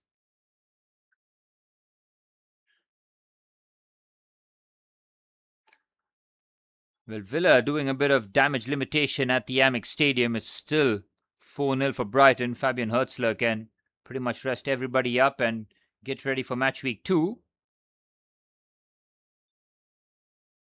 Petrovic trying the switch away onto the right-hand side. Smith not able to bring that under control. Throw in for Manchester City. And after looking at 55 minutes of evidence, I cannot believe Enzo Maresca has decided that just bringing on Mateus Nunes in midfield is the solution. Gehi is still a pivot player here. What is happening, guys? Football is not that complicated. Enzo Maresca is complicating the hell out of it. Here's Foden. Good turn here. Haaland with the opportunity. Semenyo at the far stick cannot make the connection. Both Haaland and Semenyo, 44 Premier League goals between the pair last season. Semenyo doing the damage for Bournemouth and then moving to Manchester City for 60 million quid. Good ball in there by Mateus Nunes. Semenyo, any sort of decent contact on him, probably on target. Oh, Bournemouth in business. That's a foul by Gehi. Great work there by Tavernier. He pinches that and just protects the ball nicely. Mark Gehi forced to make the challenge. Bournemouth have navigated the 15 minutes in the second half nicely here. Petrovic has had nothing to do. Yes, that Mark Gehi chance was as gilt-edged as it comes. It was a free header. Nobody marking him. The run and jump should have been a comfortable equalizer. But just like Erling Haaland, the connection all wrong. Tell me if I'm wrong, but City have lost a whole lot of aura with Rodri going. This feels very, very, very, very Moyes-like. You're not wrong, Gautam. The thing is, City have actually spent money, right? The Moyes summer was sabotaged from the get-go. Let's be honest. I mean, only giving him Fellaini was not the way to go. Yes, Manchester United won the league, but there's a bit of sabotage going there. Let's be honest. But Enzo Maresca is not helping himself here. This defenders in midfield gimmick, you saw this at Chelsea and it used to drive us all mad. But it's got to end, man. And the midfield balance, exactly, that Rodri-shaped hole is massive. You just can't replace him. City have tried to get £200 million players to try and get whatever Rodri produces, and it still is not enough. Someone like Nico Gonzalez, you thought that he's probably going to make a step up in midfield. He looks like he's on his way to Newcastle of all places. It's all going wrong, and Manchester City's recruitment is going to be scrutinized a lot more because they have spent money, man. You look at the last 18 to 24 months, City have spent a lot of money and their squad has regressed. Teams are looking at City like their food. Regardless of how many signings they make, the fear, the inevitability is melting away. Says Gautam, and Aman says Rodri just left a sinking ship. Rodri and Bernardo Silva, John Stones, Nathan Ake. These are 4 experienced players that have left the Manchester City dressing room. They have Jack Grealish back in the lineup. I mean, this is just ominous signs for City, man. I mean, Jack Grealish in 2026, Everton deeming not good enough. They have upgraded and then some with Tyreek George from Chelsea. 20 million quid, and it's changed Everton lives. Again, there are so many similarities to Chelsea, Enzo Maresca's Chelsea, to what we are seeing with Manchester City's.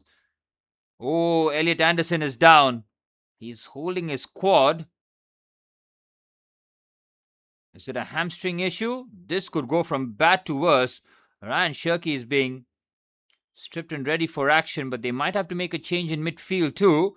Elliot Anderson is holding that hamstring. Oh, wow. The 116 million pound player, the hope of City's midfield, has broken down in match week 1. Mateo Kovacic in 2026 will have to start a run of games here. Anderson's got a left quad or right quad or right hamstring issue, and he's lasted an hour. This is not good for Manchester City, man.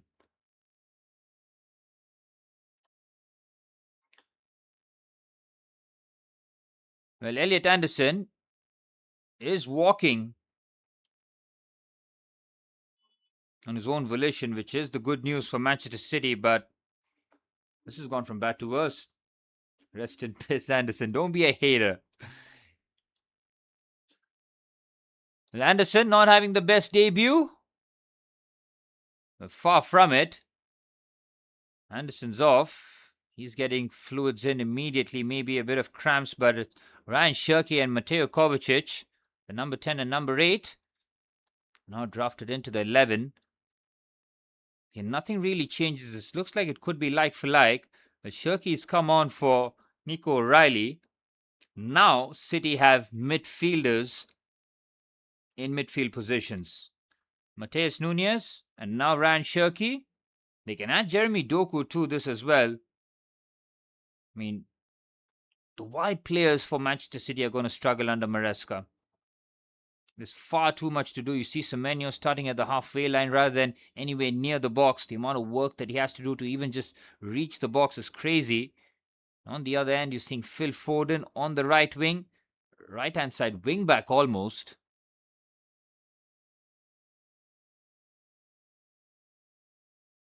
City are struggling, man. City are really struggling.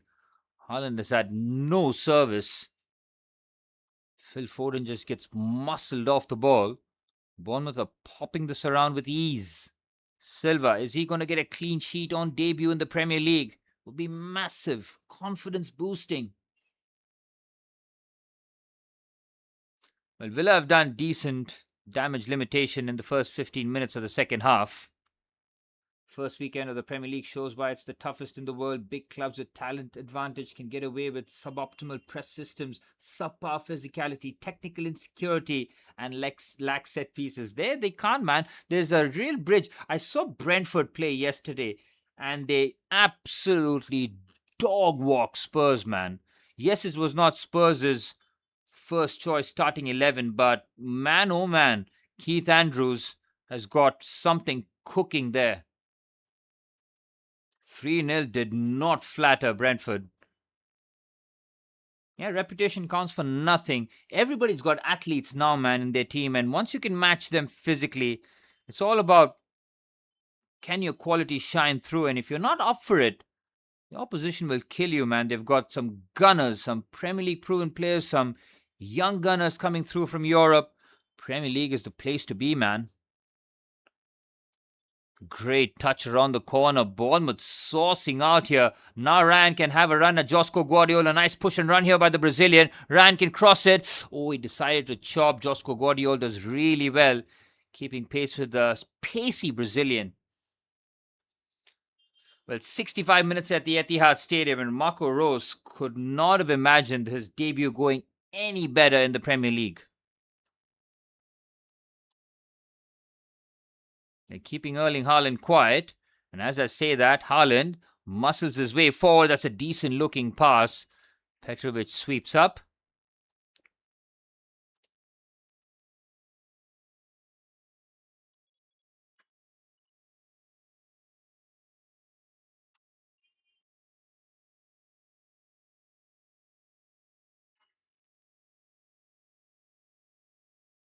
A frustrating day for Erling Haaland. But another huge downside or downtick for Enzo Maresca is when Chelsea signed Joao Pedro, It looked like he was going to be our backup number 10 to Cole Palmer. At least that was the plan by the looks of it. But Joao Pedro absolutely banged in the Club World Cup where just changed our plans and he becomes our number 9 and will continue to do so for the next few years at least. But Enzo Maresca said that Joao Pedro is not a 20-goal striker, and yes, he scored in his first couple of games from set pieces. Fulham, I remember, he got a goal against West Ham in the first game. He said he's not a 15-goal striker, and then under Liam Rossinier, he just went bang, bang, bang, bang, bang, and just elevated his game, and he is who he is because of Liam Rossinier at the helm. Semenyo strike, well saved by Petrovic. So that's another huge problem because Erling Haaland, who doesn't get too much service anyways in a Pep Guardiola side, is going to see even less of the ball by the looks of it under Enzo Maresca. Here's Gay. This Premier League is going to be crazy. The top 4 about to look crazy by the time it's Christmas. And that's the thing, right, Aman? You're absolutely spot on. Yeah, Villa got a red card. Joao Gomez got it in the first half, if I'm not mistaken. It was 4-0 already when Joao Gomez picked up the second yellow card. But as you mentioned before, the top 4 is going to be crazy. But the likes of Brentford, Bournemouth, they all have European assignments and their squads are not big enough. So you're going to see a drop off from them too. So this is going to be pretty crazy because there are about 9 teams in Europe. You had Crystal Palace, who won the Conference League and now are going to be in the Europa League. Brentford, Brighton, no, Bournemouth, Brighton, they're in the mix as well in Europe. Pretty crazy. Phil Foden never looked like it was going in. We have had everything this game week 1. We absolutely have, Aman. I mean, what a way the Premier League gets back in some style, doesn't it? We waited a bit. World Cup was a great watch. Final, not so much, but thoroughly enjoyable summer, a break from Chelsea. And now with renewed optimism and a new manager and Chelsea squad looking pretty loaded themselves, it'll be interesting to see how tomorrow lines up here. City are really struggling, man. Their passing is lethargic. Bournemouth so much more crispier. Here's Clivert. Can't get past Josko Guardiola. Hall of Shame debut for Gomez. I mean, we saw a Hall of Shame debut for Yuri Tielemans and Andres Santos yesterday, and the replacement at Villa, Gomez, having a nightmare day in the office on debut for Villa. Did play against Paris Saint-Germain in the Super Cup. Villa played really well. Any other day, Brian Maggio has a hat-trick. They end up losing with Paris Saint-Germain getting the job done late on. Is Gehi playing CDM and O'Reilly playing number 10? You're not too far off there.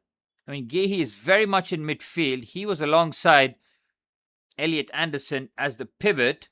O'Reilly and Rico Lewis were the further forward midfielders for a good part of the hour. That has changed now. It's Kovacic and Gehi as the pivot players. Ryan Shirky and Mateus Fernandes as the 2 further up the pitch number 8s or number 10s, whichever way you want to look at it, with Semenyo and Foden out there in the wings. A lot of square pegs and round holes here for Enzo Maresca's side. Here's Kovacic. Gehi again in midfield. That's a good pass on the right-hand side. Shirky tries to keep that in play. Just about succeeds here. Bournemouth on the counter-attack. The centre-back in midfield gimmick is so Ten Hag. He used to do this with De Ligt all the time. It just drive me up the wall. I mean, why, man? I mean, as a centre midfielder, if you see a centre-half next to you, like, what are you doing here? Just go back. I got this. But then if he's going to play him in midfield like this, I mean, it makes no sense. You take him out of his best position, you suffer in midfield. There's literally no upside to it. Of course, it just might be a temporary solution because Ayub Buadi, especially now with Elliot Anderson suffering an injury, will have to step up even more in midfield.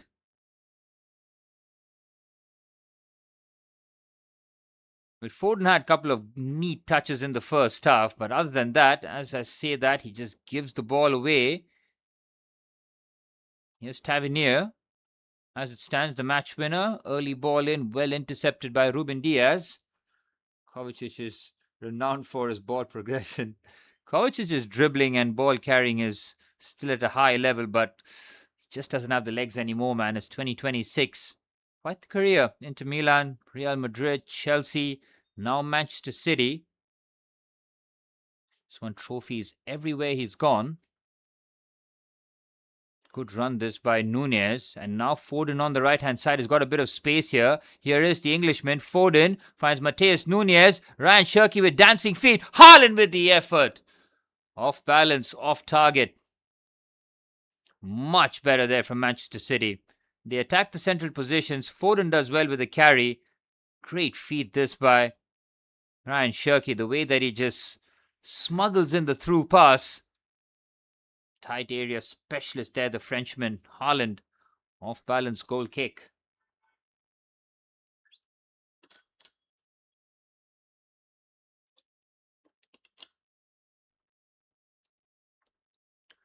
Well, Bournemouth are readying a triple substitution. I did see Tyler Adams, the American midfielder. He's going to be probably replacing Lewis Cook. Adam Scott should stay in midfield. Alex Scott, rather.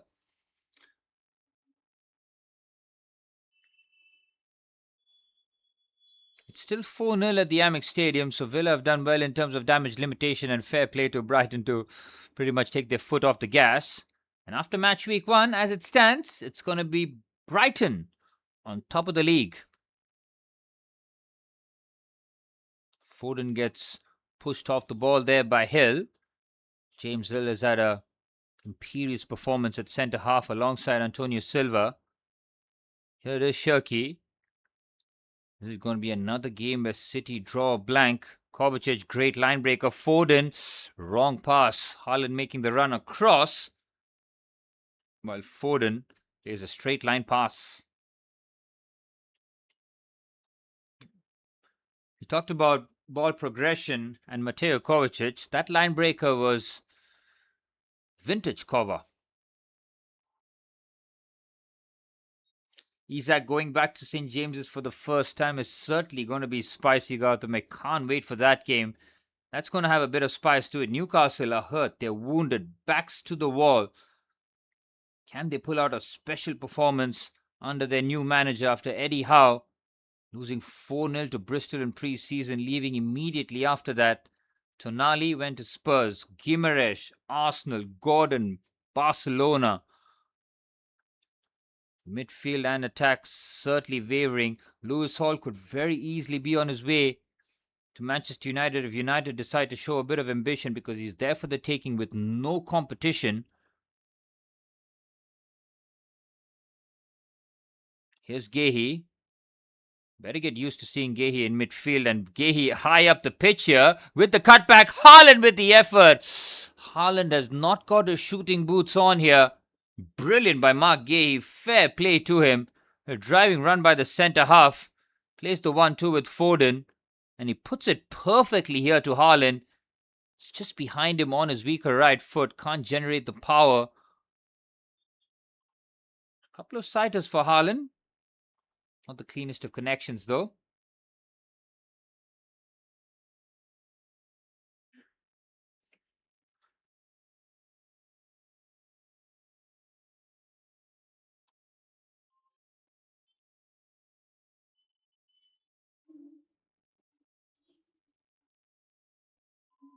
Well, Bournemouth are making a triple change here. I was just having a look at the Newcastle and Liverpool lineups. Evan Nielsen, Kluivert and Cook are all off. And Marco Rose making a triple substitution. Jebison, Toth and Tyler Adams all drafted in for the final 15 minutes. And as Gautam mentioned in the stream before, Alexander Isak back at St. James's Park. He's going to get a rowdy reception, that's for sure. That's going to be an interesting game, and we're going to be live in under an hour's time. That's going to be a feisty clash as Newcastle United try to upset the apple cart. This is just about the perfect weekend for Arsenal fans so far after getting the business done Friday night against Coventry. They've seen their quote-unquote rivals all drop points and not scoring either. Looks like we're going for ball day. I mean, why not? We don't have enough Crocs in our squad anyway. It's such a risk, man. I mean, when fit, he's an outstanding left back. Let's not get it twisted. But if he was fit, Barcelona will absolutely not let go of him. And if he's going to cost you guys 50, 60 million quid, I think that's a heist from Barcelona because they know something that you guys clearly don't. Because why would you get rid of that kind of profile at left back?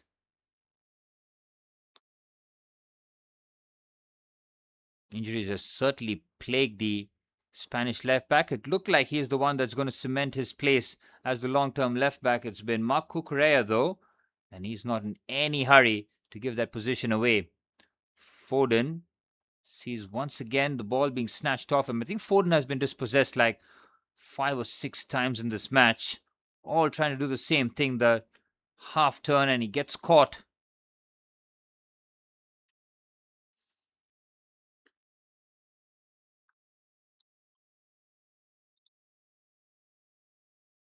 Phil Foden visibly distressed. City have not done enough, and speaking of not doing enough, cameraman immediately pans to Jack Grealish.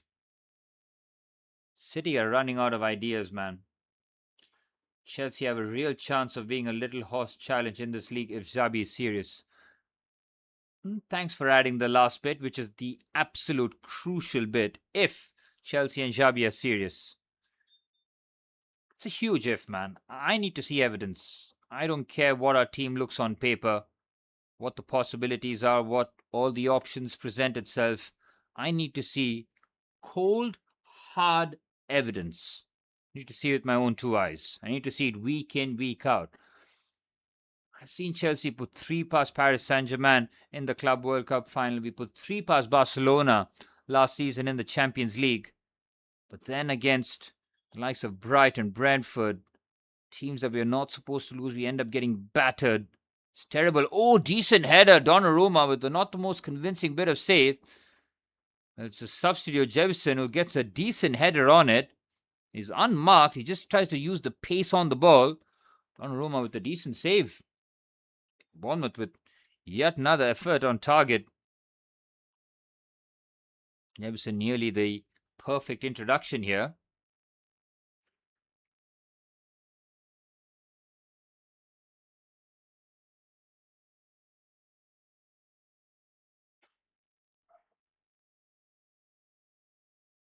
Corner comes in. Donnarumma flaps.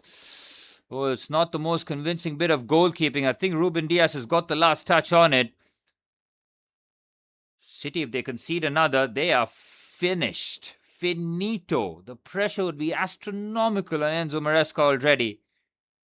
That Community Shield game is just becoming a pile-on, an add-on to City's woes.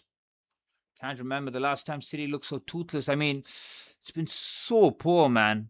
Bournemouth are full value for this. Full value.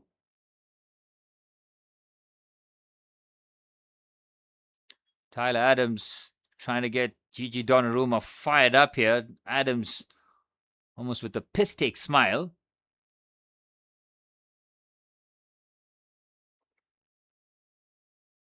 Alex Todd, Daniel Jebison, and Tyler Adams are the 3 players that came on for Bournemouth in that triple substitution. Manchester City utilized their bench. No sign of Jeremy Doku, though. That's a huge absence for reasons I cannot understand because he's fit enough to be on the bench. Did see Mateus Nunes, Ryan Shirky all being introduced. Ball in is pretty poor there from Bournemouth's point of view. Scott will recover. Scott does the right thing, goes straight back to Petrovic. Bournemouth need to manage the game now. 10 minutes plus stoppage time remaining at the Etihad Stadium. City having a nightmare start to life under Enzo Maresca. Good ball retention this from Bournemouth.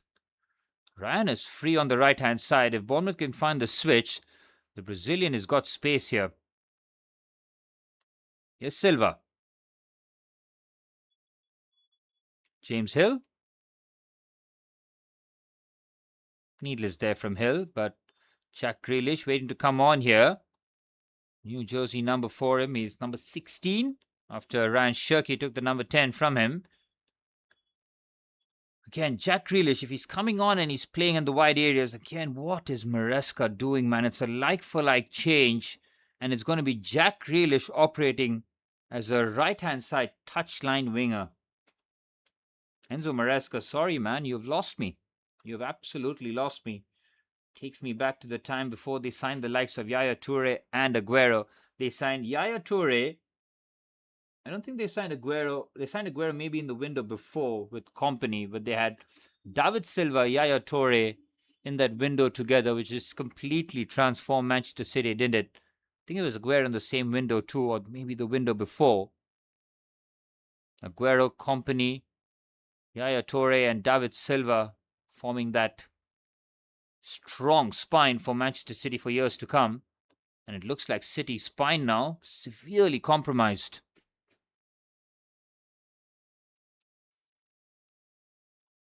Enzo Maresca, the tactics, the subs, it's been a below average performance. Khaldun Mubarak is not going to be happy, the City boss. Looking at the start under new management, Pep Guardiola literally fell to their laps, didn't he, after he was taking that sabbatical. Haaland trying to bulldoze his way forward. He goes himself. Brilliant bit of defending. Gehi doing underlapping runs and Grealish as a touchline winger. Maguire can do both. We saw Maguire doing both yesterday, mind you. We even saw Harry Maguire have a shot on the volley with his quote-unquote weaker left foot. Maguire tried to do everything there. Again, Mark Gehi and Harry Maguire spend more time in the half spaces in the attacking third than they have defensively. 7 minutes plus stoppage time remaining here. City drawing a blank at home. Not good.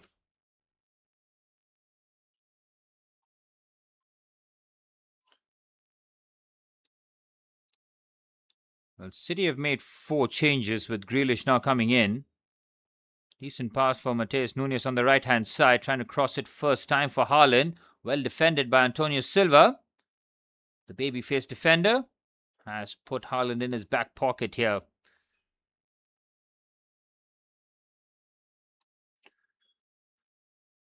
And hopefully the Newcastle-Liverpool game will give us a bit of cut and thrust. The first half of this game was actually pretty good. Second half in terms of the quality has not delivered, but Bournemouth have stuck to their game plan and they're very close to seeing it through.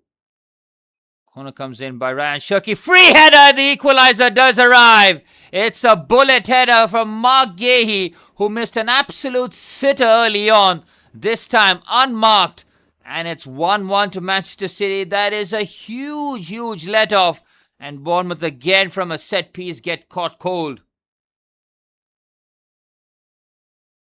Well, City can turn things around here. We got a game on with 5.5 plus stoppage time remaining. Mark Gehi has come under a lot of criticism on the stream, not because of his own performance, but finding himself in these attacking positions. He should have scored early on here. Again, who the hell is marking Mark Gehi here? They've not learned their lesson. It's poor from Bournemouth. Very, very poor. It's unacceptable, really. When you saw the chance, when he missed that absolute free header, how much more of a warning do you need? Mark Gehi opens the account for Manchester City under Enzo Maresca for the first time. Here's Semenyo. It's Semenyo playing right wing and Jack Grealish playing left wing now. So you moved Antoine Semenyo from his, not even his best position, but from his favoured side to the right-hand side now. When you look at the Haaland and Gehi chances before, could you say City have pretty much deserved the equalizer? Could be a bit harsh there on Bournemouth, but Bournemouth could regain the lead here. Here's the Brazilian Ryan. Finds Smith on the right-hand side. This is patient stuff, this from Bournemouth. We'll have to do it again.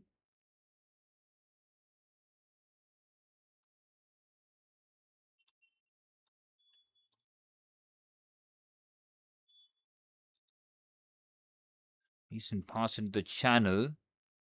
Shevson is trying to run Josko Guardiola ragged. Both of them having a hold at each other. Referee says play on, and it nearly breaks kindly for Toth there.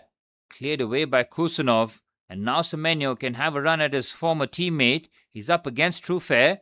Semenyo, great carry, but he's been outnumbered. And Bournemouth now on the counter-attack. Waiting for a few players committing. Bournemouth haven't done much in the second half. Yeah, I think they just sat back. City's patience has been rewarded. They played nothing like they did in the first 45 minutes. A passive approach, probably just looking to hold on and limit City with clear-cut opportunities, which they did, to be fair, but their set-piece defending has been criminal, man.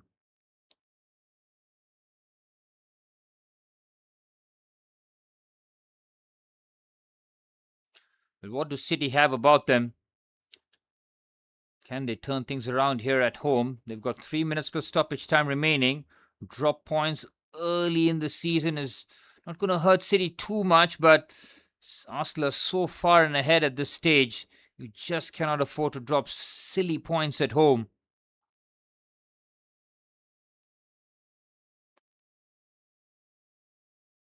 Marco Rose making a few more changes here.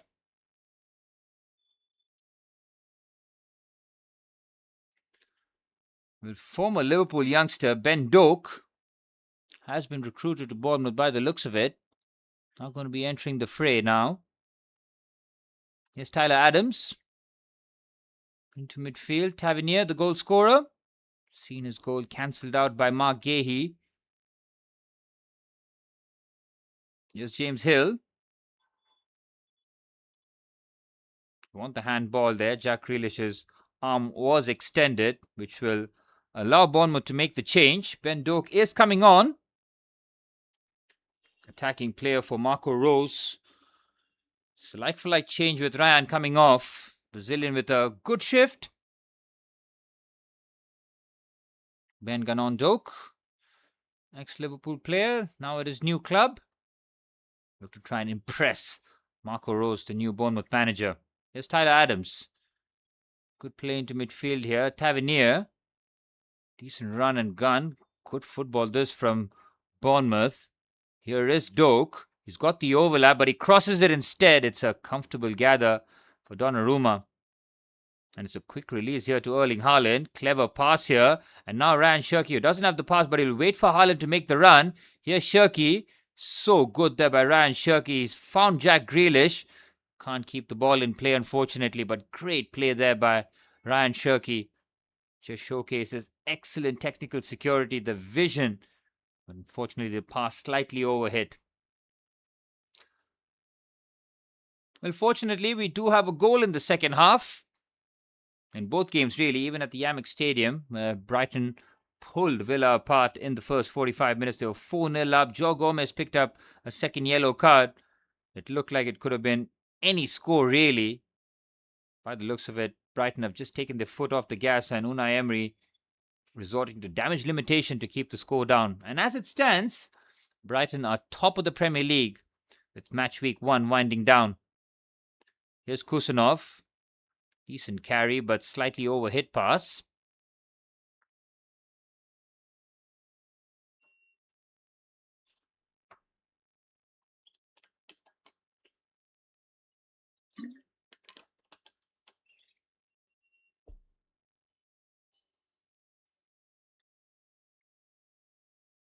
Well, we're into stoppage time. It is now or never for City to try and turn things around.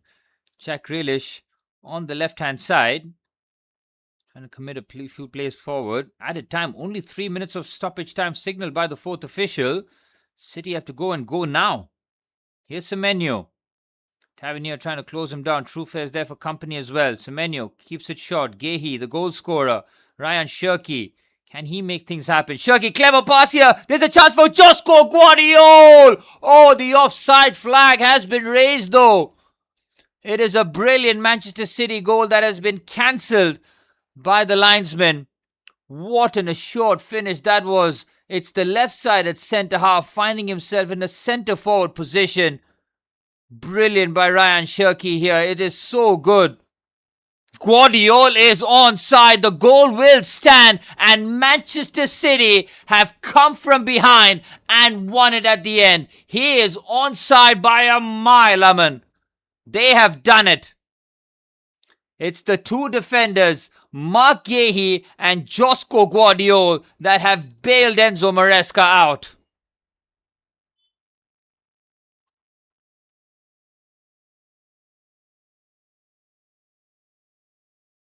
He is onside by a mile, guys. And Bournemouth have capitulated right towards the end. What an assured finish. The goal has to stand.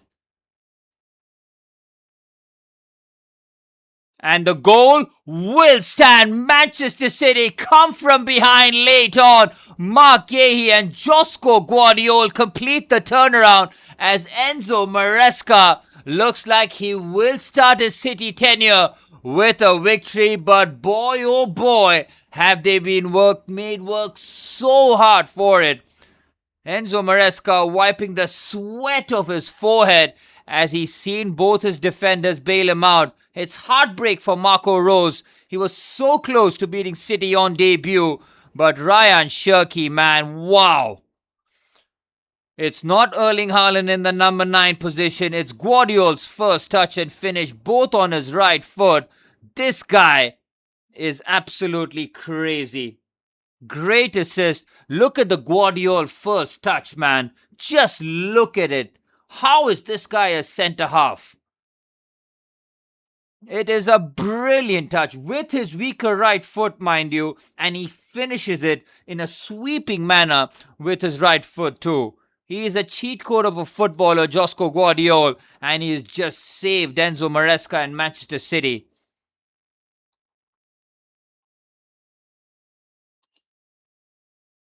Top. Absolutely top from Josko Guardiola. Well, when he was playing further forward, when he first came to the club, he was just behind Erling Haaland in terms of goal scoring. Now he's been played very much as a centre half, but he's just reminding us that this guy has got ability. Both feet, header, pace. We saw his recovery pace early on as well. He's a complete footballer. And Manchester City have been bailed out, and some way, somehow, Bournemouth will be thinking we should have been a bit more progressive, a bit more braver. And maybe, just maybe, we could have secured the victory.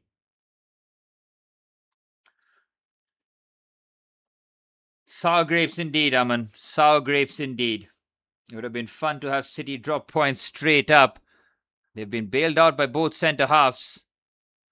Well, the Haaland and Gahey chances felt Manchester City at least deserved an equaliser in this game. Probably just draw the game. But to turn it around in the way that they did, that Mark Gahey goal cannot happen. It really cannot happen.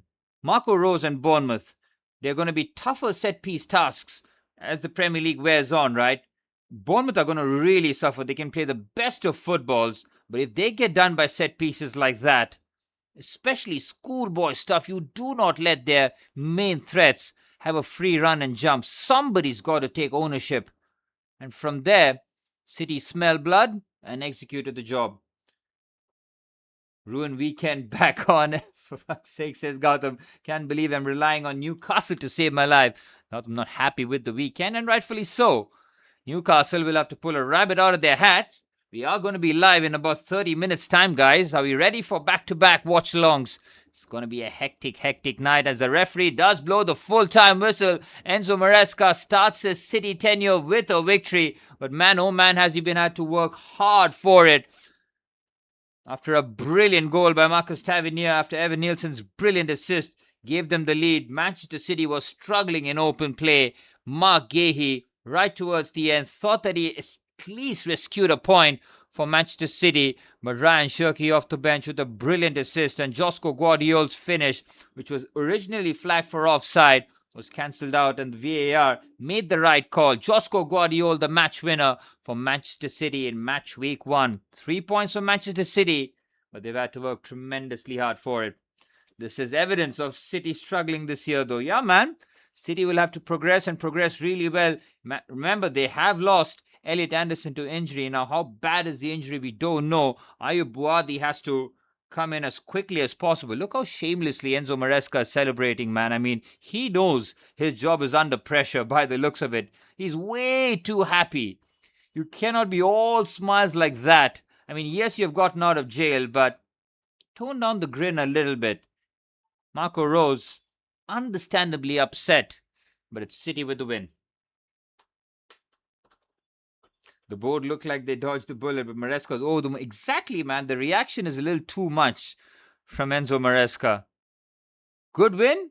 I mean, they rescued it from an impossible situation, but yeah, it's match week 1 and just tone it down a little bit. Anyways, guys, I'll be back in just under half an hour's time, guys. It's Newcastle versus Liverpool. Alexander Isak returns to St. James's Park for the first time. See you guys very, very shortly.